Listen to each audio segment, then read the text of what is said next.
ونتوب إليه ونعوذ بالله من شرور أنفسنا ومن سيئات أعمالنا من يهد الله فلا مضل له ومن يضلل فلا هادي له اللهم صل وسلم وبارك على نبينا وحبيبنا محمد الأمين وعلى آله وأزواجه وصحابته الطاهرين أجمعين وأكرمنا معهم برحمتك يا أرحم الراحمين آمين يا رب العالمين. Pertamanya kita panjatkan kesyukuran kehadrat Allah Subhanahu Wa Taala ya, kerana sekali lagi berkesempatan untuk tuan-tuan dan puan-puan berada di dalam dewan yang mulia ini ya, untuk mengikuti kursus asas haji siri yang ke-7. Dan saya juga bersyukur kepada Allah Subhanahu Wa Taala setelah hampir 22 tahun tidak menjejak kaki ke masjid ini. Kali terakhir saya mengajar 1998 kat masjid ni. Ya, kalau tak salah saya mengajar jemaah wanita dalam kursus tajwid hari Selasa, Khamis petang, alternate ganti-ganti dengan ayahanda saya almarhum Tuan Guru Haji Muhammad Syekh. Seperti yang dimaklum tadi, ya, saya memang orang sini lah, orang Sungai Tapah, rumah pun masih ada sewa, cuma saya dah merantau. Namun Alhamdulillah setiap tahun saya diberi kesempatan untuk terus mengajar haji, cuma selalu tak kena di sini. Masjid Jalan Dairi, Masjid Negeri ataupun di Tabung Haji sendiri. Itu tempat yang selalulah. So tahun ni tiba-tiba saya tengok dapat di Masjid Taman Meru. Dia nostalgia lama tu muncul semula. Okey.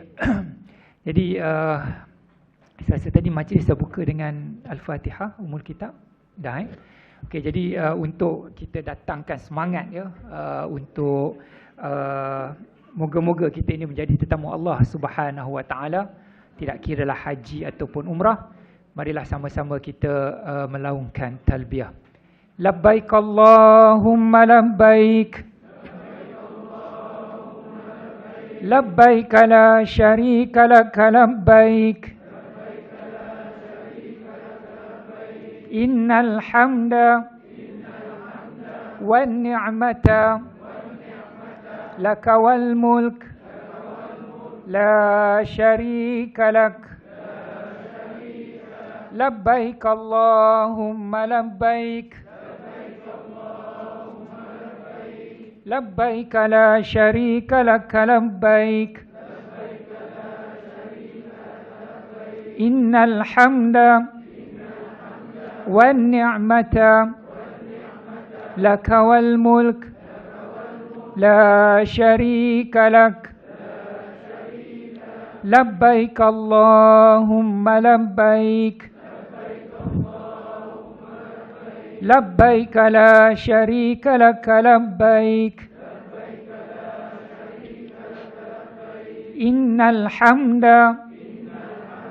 والنعمة لك والملك لا شريك لك. Alhamdulillah. Jadi tuan-tuan dan puan-puan, bakal jemaah haji ya, duta-duta haji Malaysia ke Tanah Suci insya-Allah ya, pada tahun ini atau tahun yang mendatang.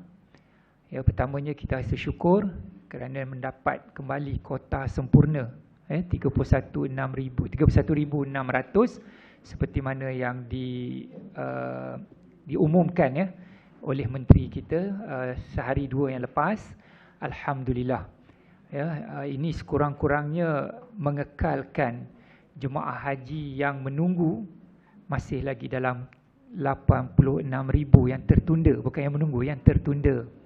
Ya, tahun 2020 31,600, tahun 2021 31,600, tahun yang lepas hanya 14,000 lebih yang pergi. Kan? Bermakna yang tertunda pun dah 80,000 lebih. Ya, apapun seperti mana yang tuan-tuan dan puan-puan sedia maklum daripada minggu pertama khusus, ya, Allah menjemput tetamunya dalam pelbagai cara.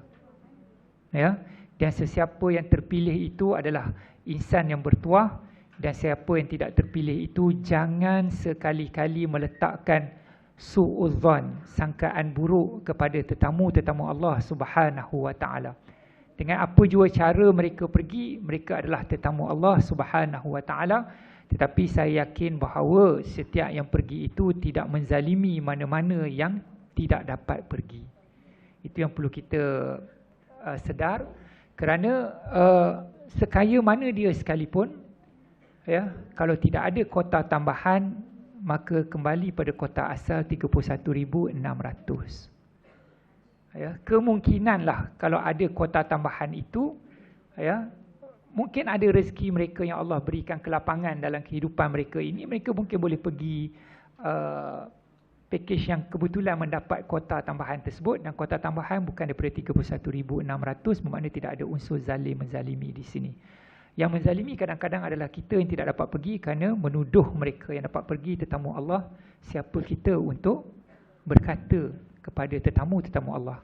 Ya, saya terpaksa sebut di mana-mana juga bila saya berceramah, tidak kira haji atau umrah, kerana itu adalah satu yang perlu kita sedar, ya, supaya kita tidak meletakkan su'zan kepada tetamu Allah Subhanahu wa taala. Yang mana apabila mereka itu berniat nawaitul hajja, nawaitul umrata lillahi taala, mereka berada dalam satu situasi yang sangat hebat. Yang mana tuan-tuan dan puan-puan telah ambil dalam kursus yang pertama dahulu, sebagaimana hadis diriwayatkan oleh Imam Muslim. Ya, Rasulullah SAW bersabda, al-hujjaj wal umar wa ghuzar, dalam satu riwayat yang lain, ya, wafdullah in da'ahu ajabahum wa in istaghfaruhu ghafara lahum. Bahawa jemaah haji, jemaah umrah, orang yang berjuang di jalan Allah Subhanahu wa taala ini adalah rombongan Allah. Ya, Allah jemput menjadi rombongan Allah, sebab itu kita dipanggil dhuyufur rahman, tetamu ar-rahman. Ya, tetamu Allah yang Maha Penyayang, Pemurah. Jadi sekiranya mereka berdoa pada Allah Subhanahu wa taala, doa mereka akan Allah jawab, sama ada diberi dengan segera di dunia, COD, cash on delivery, minta dapat, ataupun Allah KIV kan dalam dua bentuk. Allah bagi juga di dunia tapi lambat sikit, mungkin selepas 2-3 tahun.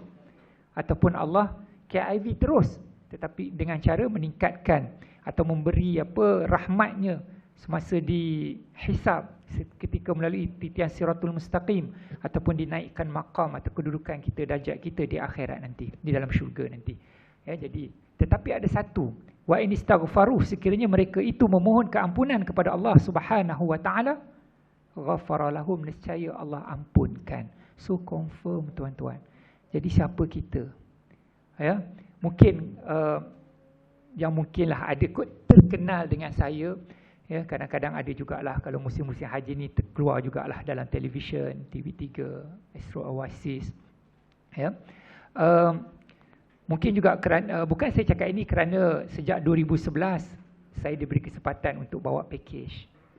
Kan? Dan biasanya saya bawa package Zamrud dan package Almas, 170,000, 209,000 seorang. Ya, dan saya pun baru baliklah bulan 6, bulan 7 tempoh hari, ya, membawa mereka. Kan? Itu rezeki mereka, ya, dan memang boleh katakan 90% pun adalah jemaah yang pertama. Ya, dan mereka juga bersyukur kerana tahun lepas ada kota tambahan. Ya, kita pun tahu kan, keluar dalam surat khabar kan, ada kota tambahan berapa ribu kan. Itulah kisah dia. Jadi perlu ada husnuzan sesama kita. Ya, mungkin ada juga saya tadi mendengar kata bila nak buka rayuan apa semua kan. Mungkin ada kawan yang dapat, ada kawan yang tak dapat. Itu semua adalah rezeki daripada Allah Subhanahu wa taala. Jadi tuan-tuan dan puan-puan yang dirahmati Allah, pada hari ini, ya, minggu ke-7 ni kita akan berbicara tentang cara-cara mengerjakan haji. Dalam 10 siri yang berkait dengan khusus berkaitan ibadah, inilah slide yang paling sikit tuan-tuan dan puan-puan. Ada 22 slide je. Tolak yang depan, tolak yang belakang, terima kasih, tinggal 20 slide. Mana hari ni banyak bersembang je. Ya, banyak bersembang. Kalau sebelum-sebelum ni, ya, tuan-tuan dan puan-puan pun boleh tengoklah 38 slide, 60 slide. Pengkhusus ni, pembimbing ni tak cukup nafas. Ya, terutama bila kita bicara tentang rukun sampailah wajib haji. Nanti minggu depan tengah-tengah sikit, lepas tu masuk tentang taharah, sembahyang, permasalahan wanita, berat balik. Ya. So hari ni kita boleh santai-santai sikit, alhamdulillah. Kan? Jadi tuan-tuan dan puan-puan yang dirahmati Allah sekalian, bila kita nak buat haji ni, ya, mungkin tergambarlah dalam kalangan tuan-tuan dan puan-puan sebahagian yang saya yakin telah pun pergi umrah. Ya, maklumlah nak tunggu pergi haji ni bertahun-tahun. Saya yakin tuan-tuan kalau 2020 ialah mereka yang mendaftar dalam 2010. Ya. 2008 ya. 2008 2009 paling inilah orang kata 2010 lah kalau yang tahun 2022 ni ya. Sebab saya mendaftar last lah orang kata mungkin di peluang terakhir saya pergi haji sebagai jemaah. Ya, 2006 2007 saya mendaftar. Jadi saya pergilah dengan family saya, lebih kurang 28 orang kami semuanya, ya, pergi tahun 2016. Ya, macam mana boleh dapat 28 orang pergi serentak? Sebab daftar serentak. 2 jam saya duduk kat tabung haji tu menguruskan pendaftaran ahli keluarga saya. 22 ahli keluarga, 6 kawan-kawan karib, alhamdulillah, dan kami pergi semua 2016. Kecuali 2 orang anak saya yang kebetulan tak boleh nak dapat cuti universiti. Ya, buat medik. Dia kata kalau nak cuti setahun. Kan? Ialah pengambilan setahun sekali kan. So kalau you cuti sampai 50 hari, silalah cuti setahun. So anak saya kata tak nak pergi ayah. Ya, begitulah. So 2 orang anak saya dan seorang anak kakak saya. So kami pergi actually 25 orang lah. Alhamdulillah. Jadi tuan-tuan dan puan-puan dirahmati Allah, dan seperti mana kita tahu kalau daftar sekarang silat-silat 2178 onwards. Ya. Maknanya cucu tak ada gigi dapat my kid daftar, ya. Bersangka baiklah, kita kena bersangka baik sekarang ni.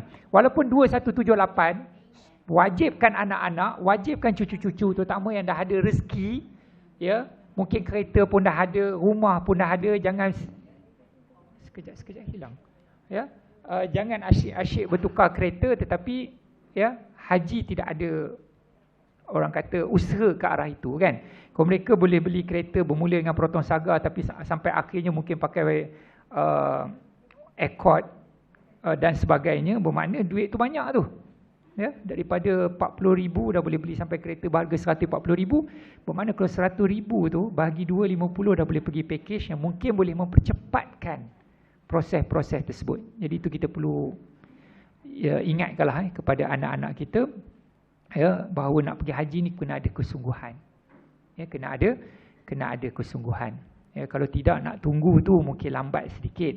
Walau bagaimanapun saya lihatlah apa yang berlaku di Tanah Suci semenjak 2016 lagi. Sebelum itu lagi, ya, apabila Saudi, kerajaan Arab Saudi memulakan Vision 2030, ya, wawasan 2030 dengan meletakkan 3 fasa. Fasa pertama dah selesai, fasa kedua on progress, ya, dan fasa ketiga 2030. InsyaAllah dengan berakhirnya fasa yang ketiga 2030, penamat kepada apa dia hilang mereka menjangkakan mampu membawa jemaah haji accommodate, maknanya mampu untuk melayani kehadiran jemaah haji 8 ke 12 juta. Dalam keadaan normal biasa dalam 3 ke 3,5 juta. Jadi andaian itu bermakna 3 kali ganda. 150 tahun bermakna mungkin tinggal 50 tahun. So cantiklah anak-anak kita, cucu-cucu kita, ya, keluar bekerja umur 23 tahun, 24 tahun, 1,300 masuk duit daftar, 50 tahun kemudian usia mereka dalam 60 ke 70 mereka dapat pergi haji. Ya. Nampak je gerun ya 2178 tetapi hakikatnya mungkin tinggal 40-50 tahun. Even tahun ini insya-Allah. Sebab itulah kerajaan Malaysia pun berusaha ya, kalau boleh dapat kota tambahan. 2 hari sebelum saya balik daripada Madinah, sebab bawa yang banyak yang package ni dia tak lama, dia 13 ke 18 hari saja walaupun kosnya 200,000 lebih. Ya. 2 hari sebelum kami bergerak balik, masa itu di Madinah, Imam Besar Masjidil Haram yang juga bertaraf menteri dan juga menteri haji mereka, ya, dalam surat khabar kemudian dalam televisyen mengisytiharkan bahawa insya-Allah bagi 144 Hijrah ini kerajaan Arab Saudi akan cuba untuk melayani, ya, menyantuni 6 juta jemaah haji. Sepanjang pengalaman saya pergi haji daripada tahun 1982 sehinggalah yang terkini 2022, tak pernah banyak itu. Paling tinggi saya rasa pernah adalah lebih kurang 4 ke 4.5 juta. Ya, itu paling ramai yang saya pernah berhadapan dengan jemaah haji, ya, semasa berada di sana. Tetapi bila disebut 6 juta, bermakna double daripada kebiasaan, mungkin kita doa daripada Allah silap dapat kota tambahan 10-20 ribu ke, mana tahu kan. So cepatlah sikit. Sekurang-kurangnya tahun 2020, 2021 dan mungkin sebahagian kan boleh dapat. Wallahu a'lam. Kita doa. Ya, tuan-tuan ni doa mustajab ni. Ya, mujahid fi sabilillah, orang sedang belajar menuntut ilmu ni, dia mujahid fi sabilillah.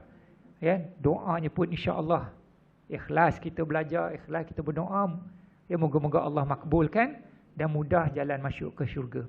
Ya, man tariqa tariqan yaltamisu fihi ilman sahalallahu lahu tariqan ilal jannah, atau kama qala, hadis riwayat Muslim. Barang siapa yang berada dalam jalan menuntut ilmu, nescaya Allah Subhanahu taala akan memudahkan jalannya masuk ke syurga. Wallahu alam. Sebab itu orang kata belajar ni, Rasulullah kata apa? Minal mahdi ilal lahdi. Ya, dari buayan sampailah ke liang lahat, ya, kita belajar. Ya, tak kira lah belajar rasmi ke belajar tak rasmi, ya. Kata dah habis PhD dah, tak tahu nak ambil apa lagi, ambil je lah. Habis-habis belajar kat masjid. Tak ambil kan? InsyaAllah. Jadi tuan-tuan dan perempuan yang dirahmati Allah. So, siapa yang telah di kalangan tuan-tuan dan perempuan yang dah pergi umrah dah nampak dah, ya, gambaran sebanyak sebenarnya perjalanan ibadat haji itu bagaimana. Ya, melalui, ya, sejarah, melalui apa pengalaman tuan-tuan dan perempuan melakukan umrah. Kerana saya yakin, ya, tak ada, kalau ada pun mungkinlah beberapa kerat daripada tuan-tuan dan perempuan yang mungkin ini adalah hajinya yang kedua. Ya, sebab mungkinlah dia pernah mendaftar tahun 2008, ya, 2009. Kerana selepas 2016, siapa yang dah pernah pergi haji tak boleh daftar haji lagi. Ya, saya teringin juga lepas balik 2016 tu, insya-Allah 5 tahun lagi 2021 boleh daftar balik. Masa di Tanah Suci itulah keluarnya keputusan bahawa mereka telah pergi haji tidak lagi dibenarkan menunaikan haji. Dan pergi haji yang 2016 tu pun saya terpaksa bayar penuh, hampir 20,000. Ya, sebab dikira telah pergi haji dan tidak layak untuk subsidize, untuk disubsidi. Ya. Jadi tuan-tuan dan perempuan yang dirahmati Allah, kita pergi haji ni, ya, kita kena tahu pertama sekali kita nak kerjakan haji tu ke haji apa. Ya, kita selalu dengar haji tamattu, haji qiran, haji ifrad, kan? Yang mana boleh katakan haji tamattu menjadi pilihan hampir 90% atau 95% jemaah haji Malaysia. Ya, manakala yang haji ifrad selebihnya. Qiran jarang-jarang. Ya, kecuali mereka yang betul perginya sangat pendek. Ya, ada yang sampai di Mekah 6 hari bulan. Ya, sebab ketika itu kerajaan Arab Saudi mensyaratkan semua kapal terbang, semua jemaah yang nak pergi ke Mekah ni, dia mesti bergerak daripada tanah air dia selewat-lewatnya 11.59 malam 5 Zulhijjah. So dia sampai 6 Zulhijjah. Ya, tapi tahun lepas sampai 6 Zulhijjah. Dia lambat lagi sehari. Ya. Dan dia balik pada 12 Zulhijjah. Dia buat nafar awal. Ya, tuan-tuan telah dijelaskan apa maksud nafar awal. 12 hari bulan tu, pagi lepas melontar, balik Mekah pukul 5 dia balik dah naik kapal terbang dia. Ni kapal terbang dia lah. Kan? Itu. Tahu-tahu dah hilang, Ustaz. Saya nak balik, Ustaz. Oh, ya ke? Ya. Kapal terbang saya dah bergerak dah daripada lapangan terbang Subang. InsyaAllah sampai lebih kurang dah pukul 2 atau 3. Pukul 5, 5.30 saya check in. 6 saya terbang balik. Okey. Semoga selamat. Ya, Tuan Haji. Kan? Tuan Haji Tan Sri, Tuan Haji Datuk Seri dan segalanya lah. Kan? Itu kisah dia. Ya, so mereka pergi seminggu. Walaupun package mereka tu 13 ke 18 hari, bayaran sama. Ya, tetapi itulah masa yang mereka ada. Ya, mungkin kita kata, ruginya. Tapi mereka ni tak rugi, dah selalu sangat pergi ke Tanah Suci. Sometimes mereka pergi semata-mata nak pergi duduk Madinah aja. Ya, last year saya ni dengar Tan Sri daripada Paris singgah ke Madinah. Masuk Mekah tak? Tak ada, Ustaz. Saya duduk, saya dapat visa transit 72 jam, saya duduk kat Madinah aja. Lepas itu terus terbang balik ke Malaysia. Kan? Itu rezeki mereka lah, ikut rezeki masing-masing. Jadi kita ni yang majoritinya, ya, cukup lah orang kata, cukup makan, cukup simpanan dapat pergi haji.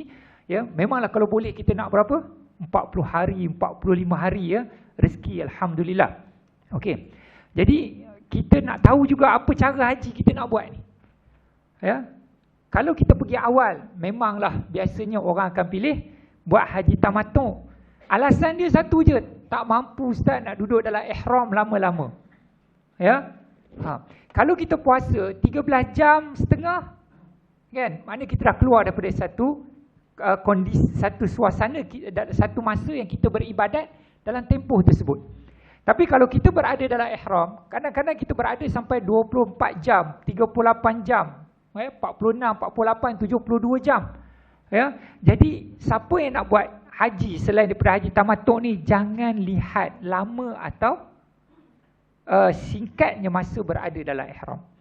Ya, kita kembali balik refleks pada diri kita, mampu tak kita berada dalam suasana ibadah, bangun tidur masih lagi dalam suasana ibadah. Ya. Cuma kalau memang bercita-cita nak buat haji ifrad tu, nanti tulislah dekat situ, cadangan haji ifrad, mohon penerbangan lewat. Ya, nanti tuan-tuan akan dapat kan senarai itu, bila dapat surat tawaran haji, dia ada tulis situ apa jenis haji. Kan? Kemudian cadang nak masuk Mekah dulu ke Madinah. Ya, sebab masuk Madinah mungkin pertengahan, tapi dah duduk kat Madinah berapa hari, bila sampai ke Mekah samalah orang yang direct terus masuk Mekah. So akan berada lah di tanah suci lebih dalam keadaan ihram itu lebih kurang 8 ke 10 hari, atau mungkin lewat lagi. Biasanya kalau daripada Madinah dia akan sampai Mekah paling lewat 3 Zulhijjah. Maknanya 6 campur lebih kurang dalam 7-8 hari jugalah. Kalau direct tu mungkinlah sampai 4 atau 5 hari bulan. Okey, jadi yang penting bila fikir cara nak dapat haji tu haji apa, ya, jangan terlalu fikir sangatlah masa itu. Ya, rasa nak buat ifrad, silakan. Dan tuan-tuan dan puan-puan pun sedia maklum dalam siri-siri sebelum ni, haji terbaik seperti mana yang dinyatakan dalam mazhab kita, mazhab Imam Syafi'i rahimahullah, adalah haji ifrad. Adalah haji ifrad tanpa meletakkan mana-mana. Ya, sama ada kena bawa binatang daripada kampung ke tidak ke, sebab setengah mazhab dia letak syarat, bukan letak syarat, dia letak satu keadaan.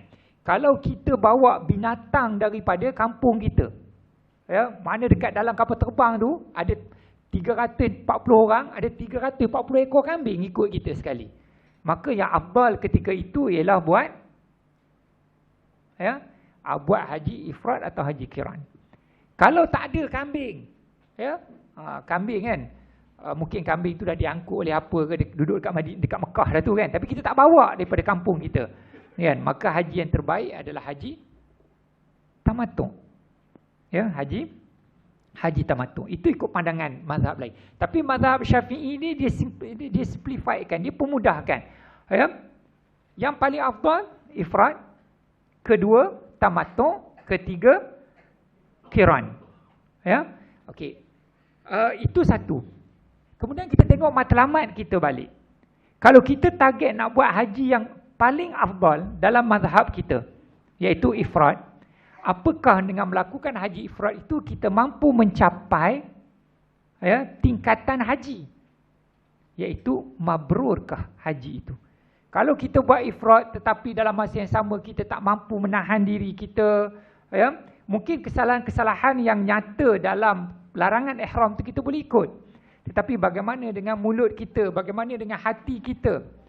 Ya, buat haji duduk dalam ihram tapi duduk mengata orang.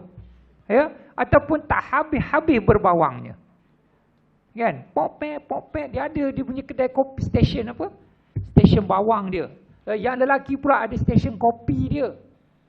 Ya, bila berkopi tu faham-faham je lah. Kan, mula cakapnya elok je, lepas itu mulalah dia buka satu helai kain kawan dia, kan? Kawan aku ni susahlah aku nak tidur. Apa dia punya dengkur tu. Mula cakap dengkur je, kemudian dah sembang-sembang dia punya dengkur tu kalah kuda lah, kalah apa, kalah itu kan. So dia dah mengata. Ni dalam ihram ni ya. Maka akan mengurangkan nilai-nilai, ya, ibadah tersebut. Ya, jadi nak buat ifrad ni memang cabaran. Tapi janganlah sebab cabaran itu kita rasa give up awal-awal, mengaku kalah awal-awal. Cuba tengok balik. Ya, asuh balik diri kita. Ya, ni tempoh ada lagi ni kan, nak pergi dalam bulan 5 kan. So kita ada lebih kurang 4 bulan lagi. Mampukah diri kita diasuh? Ya, sebab itulah. Ya, kalau rasa tak mampu, okeylah. Tamattu' pun tamattu' lah yang dapat mabrur. Wa hajjul mabrur laisa lahu jazaa'un illal jannah. Haji yang mabrur itu tidak ada balasannya melainkan syurga syurga Allah Subhanahu wa taala. Kan? Jadi sebenarnya banyaklah di situ kan perkiraan-perkiraan yang tuan-tuan perlu lakukan terhadap diri, muhasabah yang perlu dilakukan. Nak tengok mana satu yang terbaik buat tuan-tuan dan puan-puan. Bagi mereka yang mungkin ada kekangan di sudut kesihatan lah. Ya, mungkin dia ambil penerbangan akhir tapi dia buat kiran sebagai contoh. Combine terus 2 in 1. Shampoo dan conditioner sekali je. Sekali harum orang kata kan. Boleh juga. Walaupun dia duduk dalam kategori ketiga kan. Di sudut afdaliyah, di sudut kelebihan itu, ifrad, tamatuk, kiran. Kan? Tetapi tidak menghalang untuk dapat haji yang mabrur. So kalau buat haji kiran pun dapat mabrur, sama juga ganjarannya iaitu syurga Allah Subhanahu wa taala. Itu kita kena jelas. Baik. Jadi tuan-tuan dan puan-puan yang dirahmati Allah sekalian, ya. Jadi insya-Allah pada hari ini kita akan bicara tentang pertama jenis-jenis haji, ya. Cara mengerjakan haji iaitu ada 3. Benda tu sahaja. Ya. Ini dia punya kandungan. Okey, 22 tolak 3 dah tinggal 19, tolak terima kasih tinggal 18 slide. Alhamdulillah. Jadi tuan-tuan dan puan-puan yang dirahmati Allah. Jadi bila kita tengok jenis-jenis haji tuan-tuan, saya ni sebenarnya suka berdiri. Ya. Bila kita cerita tentang jenis-jenis haji, boleh dengar belakang sebab memanglah itu paling powerful tu. Okay, haji ni ada jenis-jenis dia. Pertama haji fardu yang saya yakin bahawa majoriti tuan-tuan dan puan-puan, ya, inilah pertama kali hendak menunaikan ibadat haji. So ini haji fardu yang juga dikenali sebagai haji wajib sekali sahaja. Ya, apabila para sahabat bertanya kepada Rasulullah sallallahu alaihi wasallam, "Akulla amin ya Rasulullah?" Adakah setiap tahun ni Rasulullah kami kena pergi haji? Ya, Rasulullah jawab, "Al-hajju marrah fid dahri." Ibadat haji ni hanya sekali sahaja sepanjang hayat kamu. Mana kau dapat pergi kali kedua, ketiga dan seterusnya, itu adalah bonus yang Allah Subhanahu wa taala beri pada kita. Ustaz, tak adalah peluang nak pergi haji dah ni Ustaz. Ada